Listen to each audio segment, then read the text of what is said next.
wakati yenye wizi ilikuwa mingi, watu wanakuja hadi kwenyu, wanawaambia mfungue mlango, either wanavunja, wanakata madirisha, wengine wanapitia kwa mabati, wengine wanakuja na petroli, wanawaambia msipofungua wanawachoma. Hapo ndio tunaelekea. Tukiendelea hivi, hapo ndio tunarudi. Juu hakuna venye watu wataendelea kufinyika, watu wakose kazi, na muexpect wewe kwako unakula vizuri na kwa jirani yako hajakula siku mbili. Uongo mbaya. Lazima kenye mko nayo mtagawana. Naelekea ile place enye si kila mtu alikuwa anasoma kwa familia. Mna choose. Kama ni kijana mko nayo kwa familia, mnapeana kijana, nyi wasichana wengine mnaolewa. Vijana wanaenda shule kwa sababu kijana ndio atasimamisha familia. Hapo ndio tunaelekea. Nakumbuke ile wakati yenye kuna familia zilikuwa ndio zinasema, au ndio wako na wenye pesa, wenye mlikuwa mnaongea kuhusu dynasty. Hii ni moto kuliko dynasty. Hapo ndio tunaelekea. Kampuni ngapi zimefunga? Ni mabiashara ngapi zimeanguka? Watu kila siku wananiomba kazi. Mimi kwa cosmetics hata sikuwa nimezoea vijana wakikuja kuniambia wanataka kazi. Even men are asking me to work in my shop. Na hata mimi mwenyewe nasikia kama ninaweza quit juu hata hiyo kazi huelewi unafanya nini, unaamka asubuhi kwenda kufanya nini kazini juu hata kuna pesa na hakuna kazi. The videos you have watched are Kenyans from different parts of the country. Leaders saying they will shoot down the finance bill. But of interest is the video of people dancing that were actually in a city club that break into anti-Ruto chants saying yote yawezekana bila Ruto. And the reason why I've decided to share those videos in that manner is because they represent different demographics. The other one is a leader is saying, I may have to reject it because it's against the people. On some instance, Kenyans are also raising pertinent issues in respect to the bill. And I can tell you that the pressure that has been mounted is not just going in vain. The meeting, the finance committee chaired by Molo, Member of Parliament, retreated to Naivasha over the weekend, or rather from Monday last week, so that they can write the final report with expectations that what Kenyans said about the finance bill during during the public participation is going to be included in the finance bill. There are some clauses that they've said, Kenyans have said they don't want in total, but some will have to be adjusted. The level of aggression towards the 2022, 2023, 2024, or the 2024-2025 finance bill is higher than the one for 2023. And I think the Politico is asking themselves some very serious questions on why it has become a bit difficult for them to handle it this time round. So that committee that is meeting is under due pressure because in the look of things, Kenyans are not going to give it a minute. And so Citizen Story did a story today, and they were talking about the taxes that the committee is considering to relax so that Kenyans can have a reprieve. And let's get a snippet of that story here. The 15-member National Assembly's Finance and National Planning Committee has completed its report on the proposed Bill 2024. Following an intensive 2-week consultation with the public, the committee, which had retreated to Naivasha to write the final report, is reportedly considering making several amendments to the bill, which is scheduled to be tabled in Parliament on Tuesday.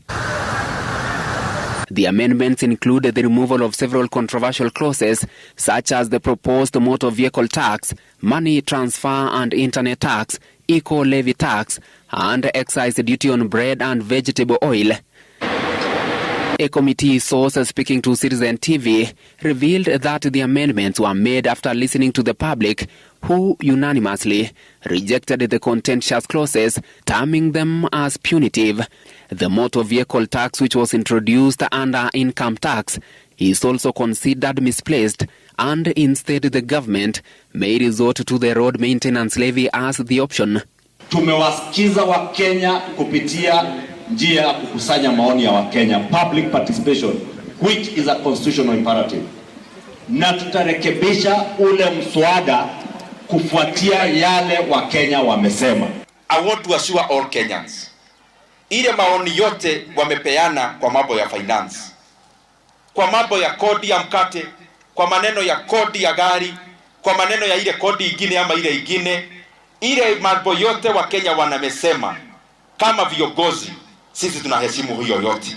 The key issues raised by Kenyans and stakeholders regarding the Finance Bill 2024, which are expected to make life more difficult if passed in its current form, include the introduction of a 2.5% motor vehicle tax, Section 35B of the bill, which seeks to reclassify the VAT status of ordinary bread from zero rated to vatable at 16%, and the increase of excise duty on financial services and money transfer services from 15% to 20%.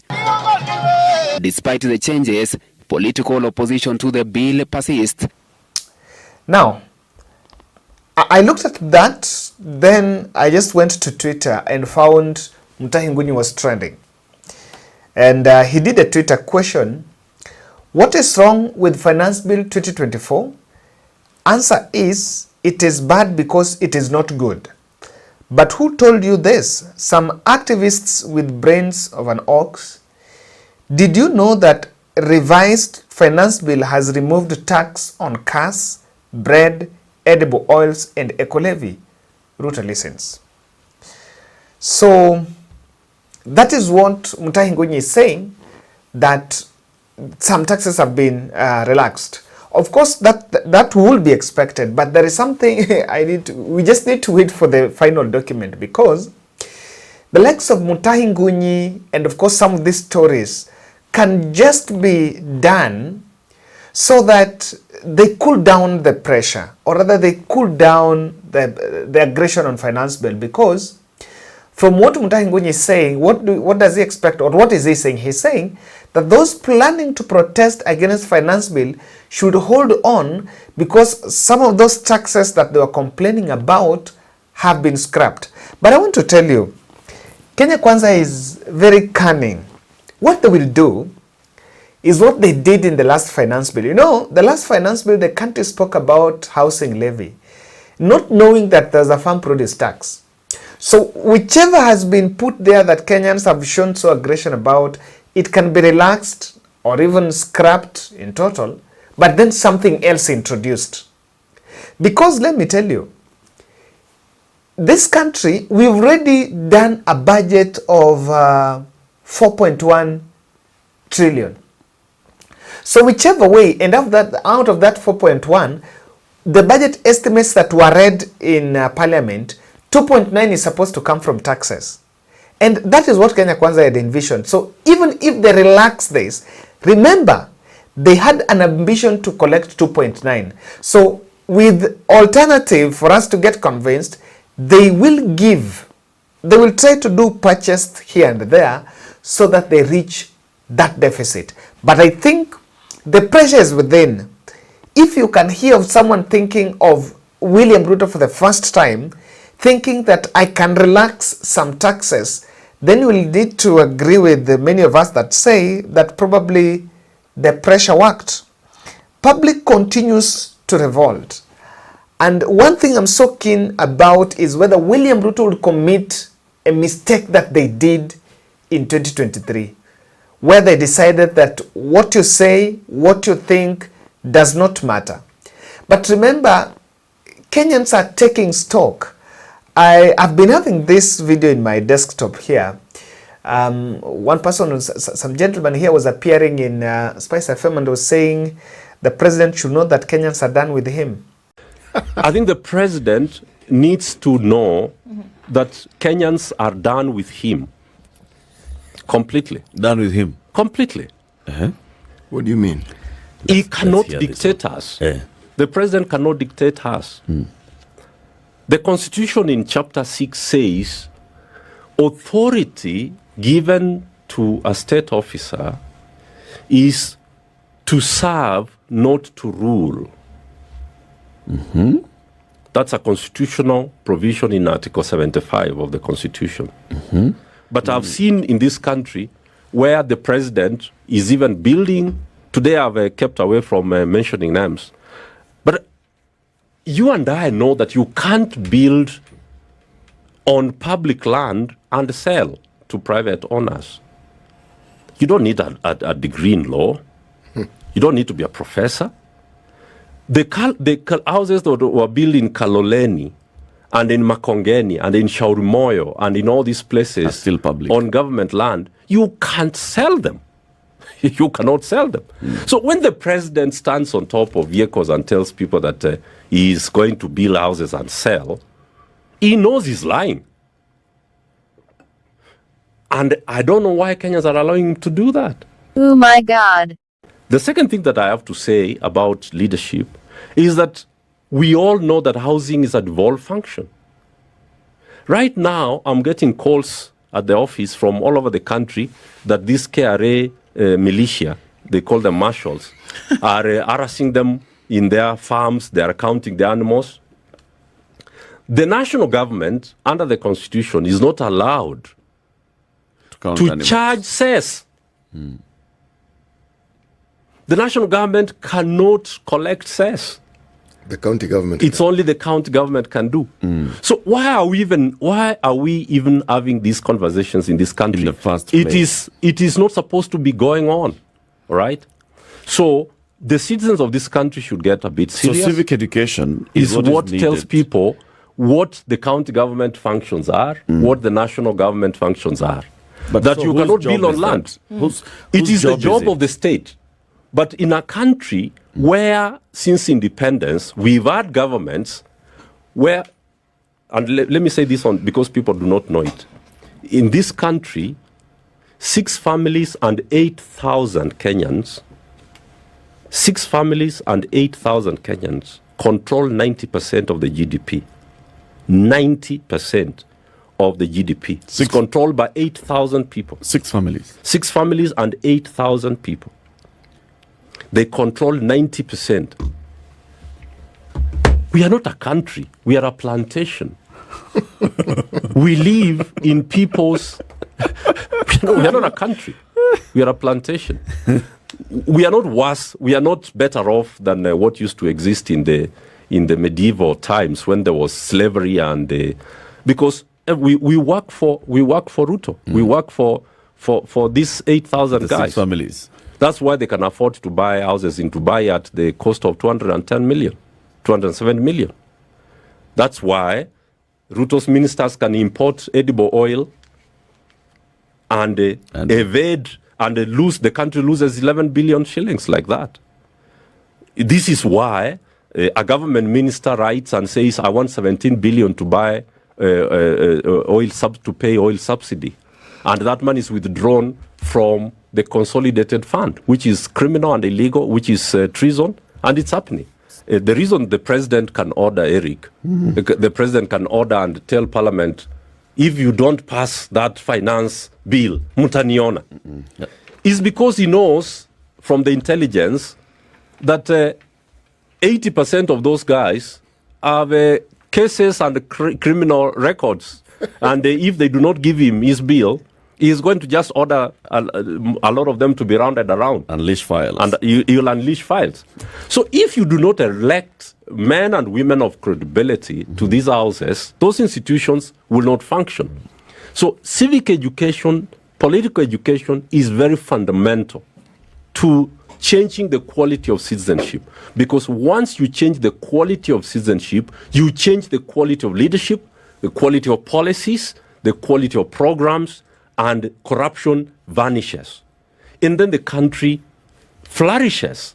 The country just flourishes. So it's not complex at all, but we have to do a correct analysis in the problem tree to understand where do the citizens... So the citizens are the main in the middle, and we call them the stem. They are the ones holding the country together.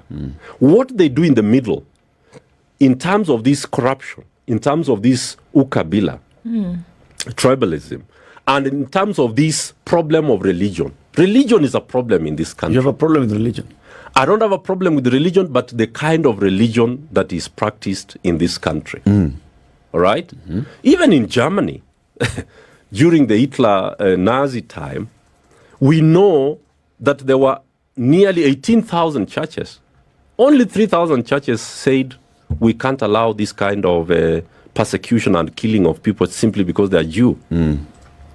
Because they knew that once the Jews have been dealt with, they'll be next. They will be next. So they stood up and said, no, gentlemen, we don't have a problem with your politics and everything else, but we do not agree with this Nazi ideology. So what have we done in this country? And we can't do it. We know we can't do it because of the quality of citizens that we have. So that is where we have to start. And it's very easy. It's doable. We have done it before. And we must defend this constitution. And you are going to see some of us. I wasn't supposed to disclose some of these things here, but because you called me, I think the president needs to know that Kenyans are done with him. Completely. Done with him? Completely. What do you mean? So people are taking stock. And the mistake that William Ruto will commit is the mistake repeating the 2023, the mistake they did last time. And this time round in 2024, he must change tact. He must change tact. There is something crippling. There is something coming in the mind of people that our voices are not heard. And I remember when you listen to the interviews in these mainstream stations, when the panelists appear, the government, the ones that are representing government, when they appear in those interviews, the only question they're being asked is, 2023 you didn't listen to the people. And so the 2023 public participation was all a hogwash. But this time round, are you going to listen to the people? And if that is going to reoccur, then it might gravitate into something different. And that's why I'm really paying attention. But I just want to tell you why Ruto must change tact. For 2024, he must change tact. And I will not be shocked if some of those things are dropped. Number one, the finance bill protest, unlike in 2023, where it was gravitating towards Raila Odinga's opposition side, it is an organic protest. It's organic and it's being led by members of the civil service. So, not civil service, of the CSOs, of NGOs, let me say that. And so, this is the difference. When it is Raila Odinga opposing the bill and coming out to lead as the face of aggression, the politicians get away with it. Because you drag all manner of narratives that Raila is against the bill, not because the bill is bad, but because he is an opposition leader. You know, it's been known that he opposes government. So even if something is supposed to be opposed on substance and on the quality and what is really there, he cannot be judged fairly. Someone will always try to raise and profile Raila Odinga. That Raila Odinga is just against this simply because it is not him implementing it. So they got away with it in 2023, and you'll see, I saw the protest that was done in town recently. Police were escorting protesters, and the protesters were walking around while in town. Yes, they brought traffic snarl up, but no one complained. But why it that Raila have said, let's go and meet in Uhuru Park? The whole government team, people will even wake up at 5 a.m. to handle it. The truthful men, the people bragging as truthful men. And the police will be deployed in all these areas and will cordon the slums so that to make sure that people don't even move out of those areas. But because this is natural, it is going to gauge, and it's more likely, it's easier to take a bipartisan approach. Or rather, when Raila calls for protest, it's mostly understood that those who have come out as Raila supporters.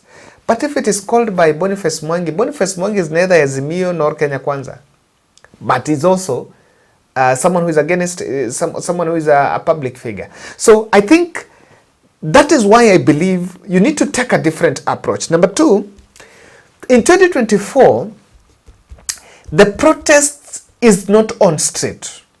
The protest is online, the social media space. If you check TikTok, people are talking about finance bill.